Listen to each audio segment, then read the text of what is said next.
Assalamualaikum warahmatullahi wabarakatuh. Innal hamdalillah nahmaduhu wa nasta'inuhu wa nastaghfiruh wa na'udzu billahi min syururi anfusina wa min sayyiati a'malina. May yahdihillahu fala mudhillalah wa may yudlil fala hadiyalah. Asyhadu an la ilaha illallah wahdahu la syarikalah wa asyhadu anna Muhammadan abduhu wa rasuluh. Rabbi shrah li sadri wa yassir li amri wahlul 'uqdatam min lisani yafqahu qawli. Asbahna wa asbahal mulku lillah walhamdulillah la syarikalah la ilaha illahu wa ilaihi nusyur. Asbahna ala fitratil Islam wa kalimatil ikhlas wa ala dini nabina Muhammad sallallahu alaihi wasallam wa ala millati abina Ibrahim hanifa wa makana minal musyrikin. Allahumma asbahtu minka fi ni'matin wa afiyatin wa sitrin wa atimma nikmataka wa sitraka fid dunya wal akhirah. Bapak Ibu jamaah salat subuh Masjid Al-Muqarrabin yang dirahmati oleh Allah. Renungan pada pagi ini kita melanjutkan surat An-Nisa ayat 127. A'udzu billahi minasyaitonir rajim. Bismillahirrahmanirrahim. Wa yastaftunaka fin nisa qulillahu yuftikum fihinna wa ma yutla alaikum fil kitabi fi yataman nisa illati la tu'tunahunna ma kutiba lahun wa targhabuna an tankihuhunna wal mustad'afina minal wildan wa an taqumu lil yatama bil qist wa ma taf'alu min khairin fa innallaha kana bihi alima. Wa yastaftunaka fin nisa'i, dan mereka meminta fatwa kepadamu tentang perempuan. Qulillahu yuftikum fihinna. Kul katakanlah, Allahu yuftikum fihinna. Allah memberi fatwa kepadamu tentang mereka. Aisyah berkata mengenai turunnya ayat ini. Ada seorang laki-laki yang memiliki anak yatim perempuan, sekaligus menjadi wali dan pewarisnya. Sedang anak yatim tersebut berserikat dalam harta laki-laki itu, sampai dalam tandan kurma. Kemudian laki-laki itu ingin menikahinya dan tidak ingin menikahinya dengan laki-laki lain agar tidak berserikat dengan hartanya. Maka laki-laki tersebut mencegah anak yatim itu dan melarangnya untuk menikah. Lalu Allah menurunkan ayat ini yang melarang perbuatan demikian. Ini hadis riwayat Bukhari Muslim.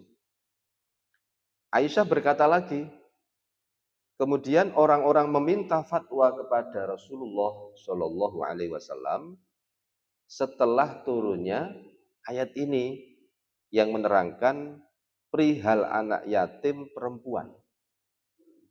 Maka Allah berfirman, wa yastaftunaka fin nisa'i qulillahu yuftikum fihinna wa ma yutla alaikum fil kitabi fil yataman nisa. Dan mereka meminta fatwa kepadamu tentang perempuan. Katakanlah Allah itu memberi fatwa kepadamu tentang mereka. Dan apa yang dibacakan kepadamu dalam Al-Quran juga memfatwakan tentang para perempuan yatim. Nah, yang ditunjuk oleh firman Allah, wa ma yutla alaikum fil kitabi fi yataman nisa, adalah ayat yang ada di permulaan surah An-Nisa. Wa in khiftum alla tuqsitu fil yatama fankihu ma taba lakum minan nisa'i masna wa thulatha wa ruba. Dan jika kamu khawatir tidak akan mampu berlaku adil terhadap hak perempuan yatim, bila mana kamu itu menikahinya, maksudnya gitu, akan nikahilah perempuan lain yang kamu senangi. Bisa 2, bisa 3, bisa apa? 4. Ini surat An-Nisa ayat 3. Adapun makna watarghobuna aing tangkihuhunna, sedangkan kamu ingin menikahi mereka, ialah kalian tidak ingin menikahi mereka, bahkan benci untuk menikahi mereka. Kalian hanya menginginkan harta mereka saja. Harta anak yatim itu loh Pak. Ya. Sedang mereka berada dalam pengasuhan kalian. Makna ini dikuatkan oleh Aisyah dengan perkataan watarghobuna antangkihuhunna. Kalian tidak mau menikahi mereka. Kalian hanya menginginkan hartanya saja. Sedangkan mereka berada dalam pengasuhan kalian.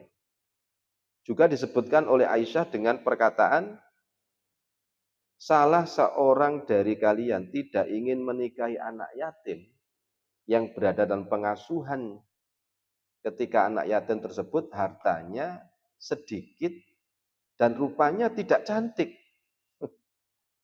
Anak yatim itu tidak cantik.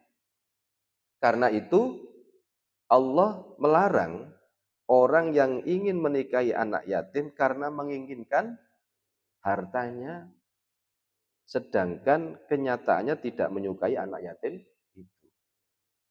Nah, kesimpulannya, ayat ini menjelaskan tentang laki-laki yang mengasuh dan mengurus anak yatim perempuan yang halal untuk dinikahi, bukan yang haram dinikahi. Maksudnya ya anak yatim yang sesuai lah, yang tidak haram, bukan yang diharamkan.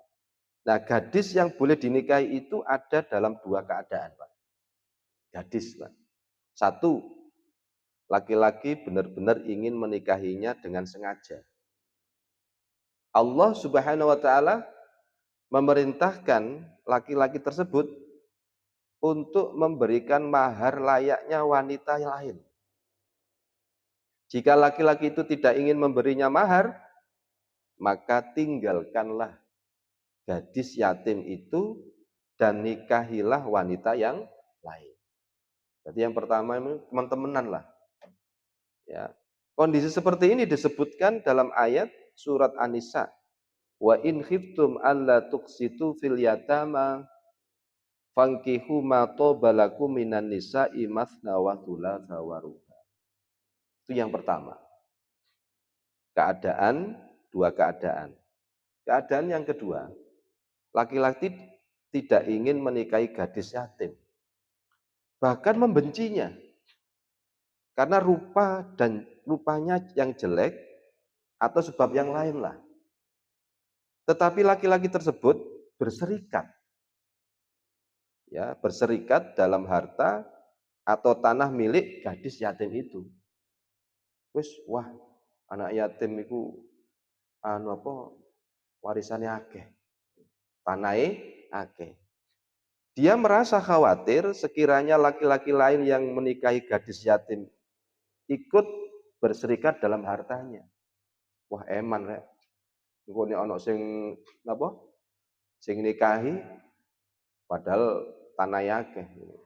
Nah, ini benar berserikat.